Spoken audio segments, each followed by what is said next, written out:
سوال یہ ہے 6 لاکھ रुपए में से कितनी ज़कात निकलेगी और वो ज़कात के पैसे क्या हम मस्जिद तामीर में या फजान मदीना में हम दे सकते हैं? 1 लाख के ऊपर 2,500 होती है तो 6 लाख के ऊपर 15,000 रुपये तकरीबन ये बन जाएगी। ठीक है। तो 15,000 रुपये इनको ज़कात देना पड़ेगी। मस्जिद में भी देना चाहें या फजान मदीना देना चाहें तो चूँकि डायरेक्ट इन मकामात पर नहीं लगती तो देते वक्त बता दें मुतवल्ली को कि ये ज़कात की रकम है, ताकि वो उसका शरई हिला जो होता है वो कर लें और उसको करने के बाद फिर मस्जिद में इस्तेमाल करें, यानी मस्जिद की तामीर में या फिर जो है वो फैज़ान मदीना में जो नेक काम होते हैं उसके अंदर उसको इस्तेमाल कर सकें। ठीक है। दावत इस्लामी की वेबसाइट पर रमज़ान से मुतालिक एक पेज बनाया गया जिसमें रमज़ान से मुतालिक दीगर चीज़ों के साथ साथ ज़कात कैलकुलेटर भी रखा गया है।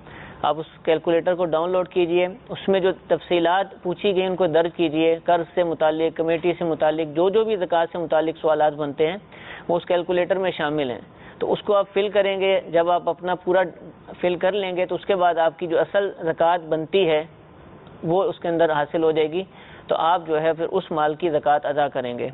तो उस कैलकुलेटर को हासिल कीजिए और उसके ज़रिए अपनी ज़कात का हिसाब लगाना आसान हो सकता है।